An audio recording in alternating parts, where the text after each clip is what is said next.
Halo, Assalamualaikum. Ketemu lagi dengan saya Dr. Dwi. Nah, kali ini saya akan membicarakan tentang tanam benang hidung dengan filler hidung.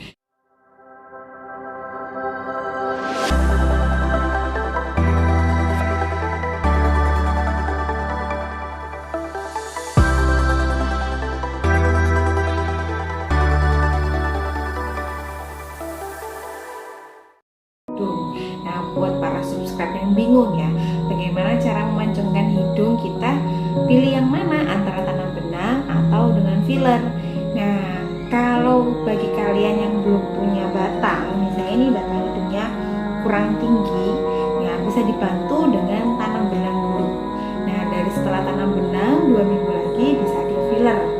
Nah, kalau misalnya sudah ada batangnya, batang hidungnya, kalau langsung mau nyoba filler gimana? Boleh, langsung filler. Bedanya apa sih kalau tanam benang antara filler? Kalau tanam benang biasanya itu buat meninggikan batang hidungnya.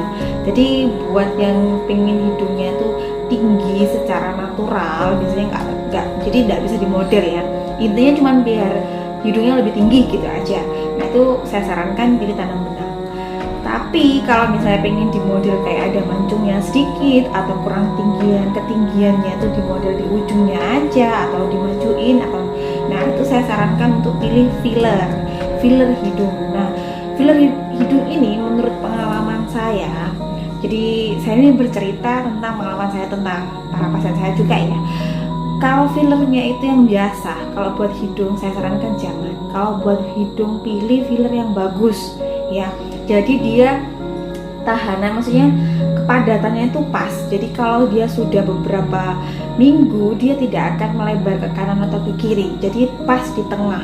Tapi kalau filler yang biasa, dia biasanya agak ke kanan ke kiri dan hasilnya kurang bagus sih. Biasanya dia juga tidak bertahan lama.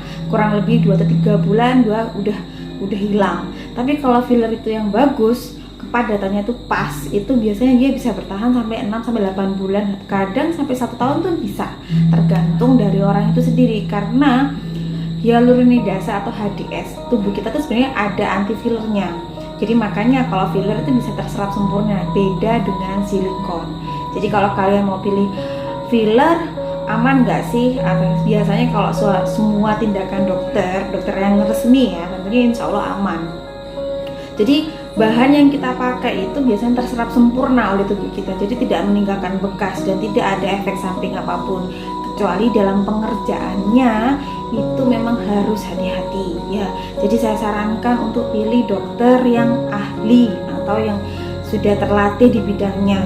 Jangan pilih selain dokter, bisa dokter spesialis atau dokter estetik bisa, tapi kalau selain dokter saya sarankan jangan, karena efek samping dari filler itu lebih bahaya kalau dari hidung ya, karena bisa menyebabkan kebutaan juga atau kadang bisa menyebabkan luka nekrotik atau luka di situnya. Nah, tapi kalau benang hidung itu efek sampingnya biasanya lebih minimalis, cuma ada rasa tidak nyaman ya pada saat pemasangan, mungkin beberapa 2-3 hari rasa nyeri, tapi secara keseluruhan sih tidak ada masalah. Dan dia juga tahannya tergantung dari bahan benang itu sendiri, biasanya kurang lebih 8 bulan sampai 1 tahun, bisa 1 tahun setengah juga bisa, tergantung dari orang itu sendiri. Semakin muda usia biasanya tahannya lebih lama.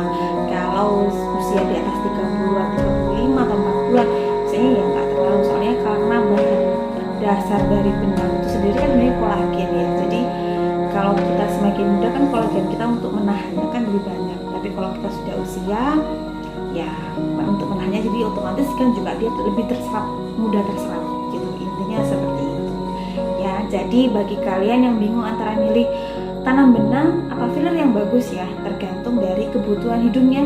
Jadi kalau batang hidungnya sudah bagus tinggal dibentuk, pilih filler aja. Tapi kalau belum ada batangnya, maksudnya batangnya terlalu datar, bisa dikombinasi antara benang dengan filler. Jadi tergantung dari dokternya. Nanti tinggal kalian pilih aja, dok saya pinginnya hidungnya seperti ini. Nah itu nanti tinggal dokternya yang mengatur. Jadi tinggal pilih model, tinggal kita pasang ya. Oke, jadi kalau itu ada dilakukan oleh tindakan dokter ahlinya, jadi tidak usah khawatir karena semua insya Allah berjalan lancar dan mereka dan kita juga tahu apa harus yang kita lakukan ya. Jadi jangan pilih yang sembarangan. Ingat, kesehatan kita itu yang nomor utama. Tadi kecantikan kita itu lebih utama ya. Oke, sekian dari saya. Assalamualaikum, dadah.